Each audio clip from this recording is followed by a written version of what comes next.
There are so many videos on YouTube suggesting that you should not buy a house property, instead you should be renting it out because the numbers suggest so. But in this video, I am going to suggest you why you should buy a house property and at the same time why you should not invest in real estate or buy a house property just for the sake of investment. Hi, I am CA Pritish Burton and in this video you are going to get some key inputs based on my extensive research that I have done on real estate investment returns. First, let us look into why you should be buying a house property. The reason number one is the home loans are the cheapest loans that are available in India at the rate of 6 to 7% interest rate. And the second important aspect is the tax benefits that you can avail under Section 24 and Section 80C of the Income Tax Act. And the third important aspect is one which you cannot compare with money. Just think of living in your own home, and this important aspect you cannot compare with money at all. Even the big bull Rakesh Jhunjhunwala thinks that you should be owning a house property. He suggests that to Katrina Kaif. Say, and one advice I'll give to every young Indian: the most difficult thing in India, urban India, is housing. So the first thing you should do is try and buy a house. That way, of course, that now creates inhibitions because you have to shift jobs, then you can't, you can't sell houses, but that gives a great sense of security. These are the aspects that you should consider while buying a house property to live in. But the real question is whether you should buy a house property for investment.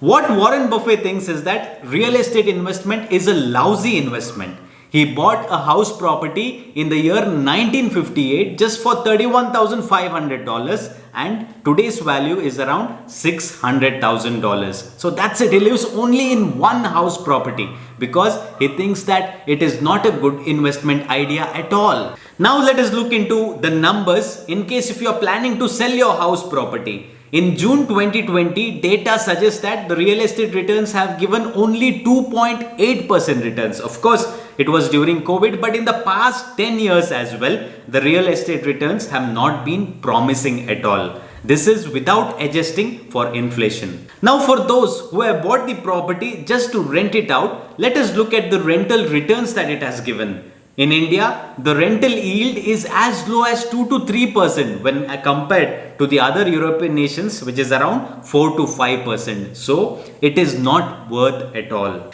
Why rental yield has not increased? The main reason is that the house property prices have increased, but the rent has not increased in the same proportion as that of the house property. So the real estate returns are very low, whether it is rental yield or the returns when you sell the house property. In case if you invest the same in mutual funds, the return is around 10 to 15%, and also in good stocks, you can get 15 to 20% CAGR. So another important aspect where real estate returns are a bane is taxation. So once you get into the real estate, you need to stay in it for a very long time. Of course, there are various exemptions in case of capital gains, but in order to avail capital gain exemptions, you have to buy another house property or buy bonds in which you have to stay invested for a long period of 5 years. So that is where you need to be very smart in choosing a real estate investment.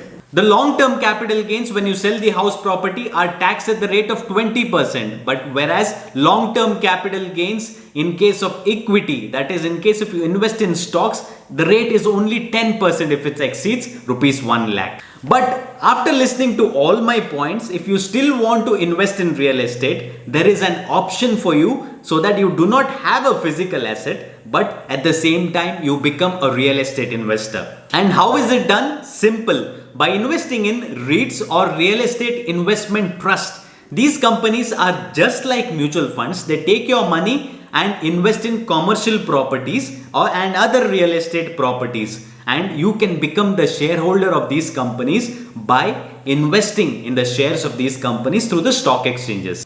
Also, you can buy the shares of other companies like DLF. The price was as low as 100 in 2016 and today the price is around 400 rupees. So that is the power of investing in stocks without actually owning a real estate property. I hope that this video will help you out to make a rational decision when it comes to investment in real estate property. I'm saying it is investment and not owning a house property for yourself.